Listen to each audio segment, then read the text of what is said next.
Ladies and gentlemen, we have the winners for achievement in visual effects for Blade Runner 2049, coming on in this order. John Nelson, Gerd Nevzer, Paul Lambert, and Richard R. Hoover. I'm going to start here with 49 and then go to 244. Hello, everyone. We are extremely happy for this. So I'm John Nelson. This is Gerd Nevzer. This is Paul Lambert and Richard Hoover, and we are the VFX team for Blade Runner 2049. And we have a question ready to go down front here, number 49, and then we'll go to 244. I will ask the question first in English, then in German. Yeah. So, Herr Nevzer, you looked very proud on the stage, and you thanked Germany. Can you tell us also about the contribution to your film that you did? Und in Deutsch, Sie haben sehr glücklich auf der Bühne ausgesehen und Deutschland gedankt. Bitte erzählen Sie ein bisschen, was Sie für den Film geleistet haben und wie sich das anfühlt. In Deutsch or in English? First in German and then in English.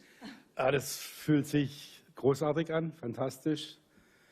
Das ist ein super Moment in meinem Leben. Ich hätte nie gedacht, dass ich als deutscher Special Effects Supervisor das mal zu einem Oscar schaffe. Das ist unglaublich. Ich kann es immer noch nicht fassen. Und noch was über die Arbeit am Film sagen? Ja, also es war sehr viel Wettergeschichten, also Atmosphäre, Regen, Nebel, Schneefall, viel mechanische Rigs, Flugrigs und ja, alles Mögliche an kleinen Effekten, kleines Lagerfeuer, also die komplette Bandbreite. Die größte Geschichte war die Schlussszene in einem Wasserbecken.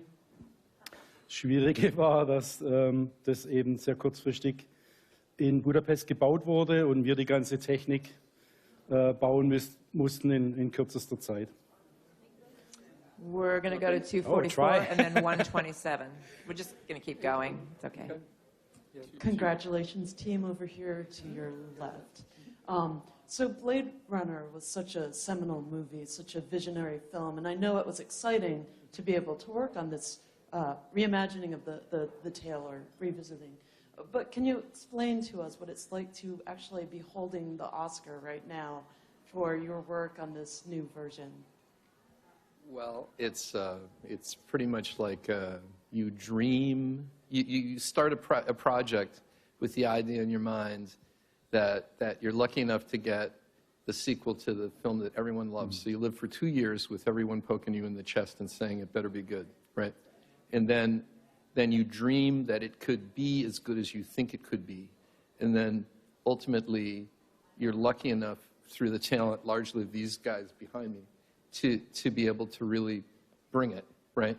And you bring it, and for me at this point in my life, it's sort of like this incredible confluence of rivers, right? And I'm overjoyed with happiness. I mean, just like, I just can't tell you how happy I am. For Denis, for Ridley, for these guys, for the entire crew. I mean, it was a labor of love, and we brought it every night until midnight or 1 or 2 in the morning, right? For like 6 and 7 day weeks for a year and 3/4, right? So, but tonight, it feels like pretty good. We're going to go back to 127 and then down to 224. Hey, gentlemen, congratulations. Down here behind the camera, straight ahead, Mark Williams from Below the Line. Mm-hmm. So as a follow-up to that question, so how do you work both honoring the original vision for which that you are extending, and yet with this toolbox that has expanded since that was made? I know you did use a lot of miniatures, but just talk about that original vision and look and this new toolbox you had that did not exist when the original came out. I'm going to say something really short, and then I want these guys to talk. But I mean, like we knew what could be done, but consciously with Denis and everyone on the film, we reined the effects back in because we felt like too many films had been Blade Runner copies that just turned the excess knob up to like 13, right? So we just turned everything and like pulled it back and made it very analog and dirty and nothing like CG is shiny and clean, not in our movie, right? But I want these guys to talk. So you guys talk. Yeah, so like John pretty much covered it there in that like we tried to keep the cities as oppressive as possible. Like, you never wanted to see like a pretty vista, and like you never wanted any shot to like jump out as a visual effect. So like we worked really hard to make sure that we matched Roger Deakins' photography. You know, like the like focus and the like depth of field and like the overall color. So, you know, like we tried really hard to like try and keep it as realistic as possible without it jumping out of the movie. Real and dirty. Well, for me, this movie was about art. It was a movie about making imagery that stood up to the first film. And we had that on our shoulders from the beginning. The first film made such a profound impact on commercials, films, Ridley's lighting, his production design, all those things were on our mind. We met after a full week's shooting 12-hour days every Saturday and Sunday and just discussed and kicked around ideas of how we can make things better. So as much as you want to hear about effects being new technology, this was really about how to do it right, how to diffuse the eye from thinking it was CG and making great art. And one of the things we did really was like we built as much set as we could, and we had practical effects, which are done by Gerd and his team, which would lay down the foundation so things would be real and we'd build on top of it. Yeah. And Roger's lighting, Dennis's production design, the concept artists that drew, you know, all kinds of ideas and images was all part of the palette of how we got to where we got to. We're going to come down here to 224, which unfortunately I'm going to have be the last question. Hi, my name is Anna from Germany. First I'm going to ask in German, then in English.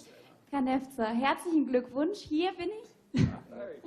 Sie haben einen Oscar gewonnen, wahrscheinlich die größte Auszeichnung, die man in seiner Karriere bekommen kann. Wie wird diese Nacht gefeiert? How do you gonna celebrate maybe the biggest life of your career so far?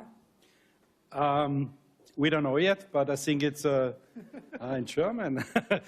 Bin mir noch nicht ganz sicher. Es ist das erste Mal, dass ich einen Oscar gewinne. Wahrscheinlich auch das letzte Mal. Und ich lasse es mal auf uns zukommen. Aber ich denke, wir werden viel Spaß haben, ein bisschen was trinken und den Abend bis morgen früh ausklingen lassen.